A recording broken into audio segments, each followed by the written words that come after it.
ჯანდაცვა, განათლება, სოფლის მეურნეობა, ეკონომიკა, ენერგეტიკა ეს ის სფეროებია, სადაც ქვეყნის პრემიერ-მინისტრის აზრით ბოლო 2 წლის განმავლობაში მნიშვნელოვანი რეფორმა გატარდა. ირაკლი ღარიბაშვილმა საზოგადოებისათვის მმართველობის 2 წელი შეაჯამა. 1 საათიანი გამოსვლა პრემიერმა საპარლამენტო არჩევნების შედეგებით დაიწყო. მან გააკრიტიკა ნაციონალური მოძრაობის 9 წლიანი მმართველობა. ისაუბრა ოკუპირებულ ტერიტორიებზე. პრემიერმა გამოსვლისას დიდი დრო დაუთმო სხვადასხვა სფეროში მიმდინარე და გასატარებელ რეფორმებს.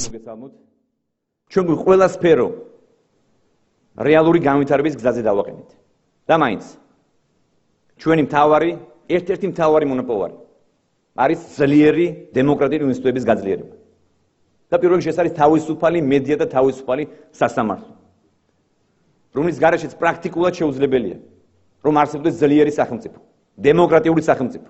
ნაყოფიერი და ეფექტური პერიოდი ქართული ოცნების ხელისუფლებაში მოსვლიდან დღემდე პრემიერის შემდეგ მთავრობის წევრებმა შეაფასეს. მინისტრთა კაბინეტის წევრები ამბობენ, რომ წინსვლა მრავალ სფეროში დაფიქსირდა. განსაკუთრებულ ყურადღებას კი ჯანდაცვისა და სოფლის მეურნეობაში განხორციელებულ ცვლილებებზე ამახვილებენ. ერთ-ერთ უმნიშვნელოვანეს მიღწევად საქართველოსა და ევროკავშირს შორის ასოცირების ხელშეკრულების გაფორმება დასახელდა. მე შემიძლია ვთქვა, რომ იმ გამოწვევების ფონზე და იმ რეალური პარიტეტის ფონზე, რაც იყო 2 წლის წინ, მართლაც არამხოლოდ მარტივი არ იყო, მაგრამ არამედ ამას მართლაც დიდი მობილიზაცია და დაუღალავი შრომა ჭირდებოდა იმისათვის, რომ თუნდაც ის მოკრძალებული მიღწევები, რაც აქვს ჯანდაცვის სამინისტროს, ყოფილიყო რეალიზებული. მე ვფიქრობ, რომ ძირითადში ამაზე უნდა იმსჯელოს საზოგადოება. მნიშვნელოვანია თქვათ იმ სიახლეების შესახებ, ახალი პროექტების შესახებ, რომელიც ხორციელდება სოფლის მეურნეობის სამინისტროში, მათ შორის არის აგროდაზღვევის პროექტი, რომელშიც უკვე 6000-ზე მეტი ბენეფიციარი იღებს მონაწილეობას და ამ სიკეთით სარგებლობს, ასევე კოოპერატივის განვითარება, მათი ხელშეწყობის პროგრამები.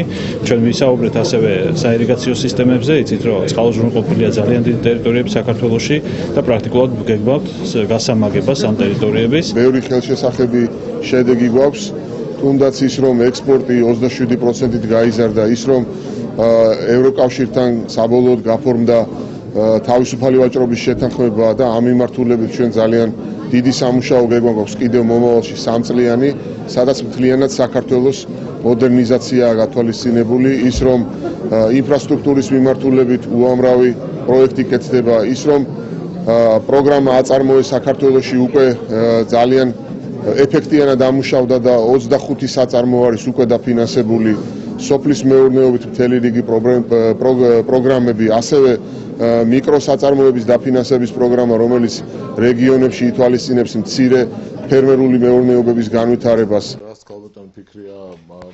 ქართული ოცნების მმართველობის 2 წლის შემდეგ საერთაშორისო ასპარეზზე საქართველოს არასახარბიელო იმიჯი აქვს. ასე გამოეხმაურა ერთიანი ნაციონალური მოძრაობის წევრი ნუგზარ ციკლაური მთავრობის 2 წლის მუშაობის ანგარიშს. მისი თქმით, ხელისუფლებას დაპირებების უმეტესი ნაწილი შეუსრულებელი აქვს. ერთ-ერთი მთავარი პრობლემა კი ევროპასთან ურთიერთობის გაღრმავების პარალელურად რუსეთთან ურთიერთობის ნორმალიზება ამ დრომდე მოუგვარებელია.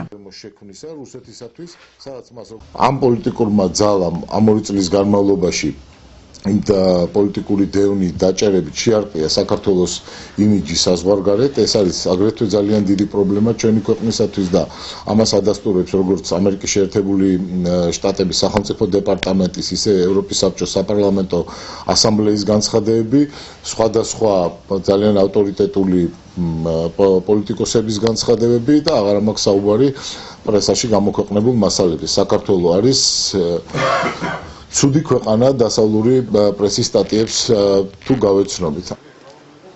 ირაკლი ღარიბაშვილის ქვეყნის სათავეში ყოფნის 2 წელს აფასებენ ადგილობრივებიც. გამოკითხული ახალციხელების ნაწილი ფიქრობს, რომ ქვეყანაში ამ ხნის განმავლობაში მნიშვნელოვანი ცვლილება არ მომხდარა. ზოგიერთების აზრით კი განსაკუთრებით ბოლო პერიოდში ბევრი რამ სასიკეთოდ შეიცვალა.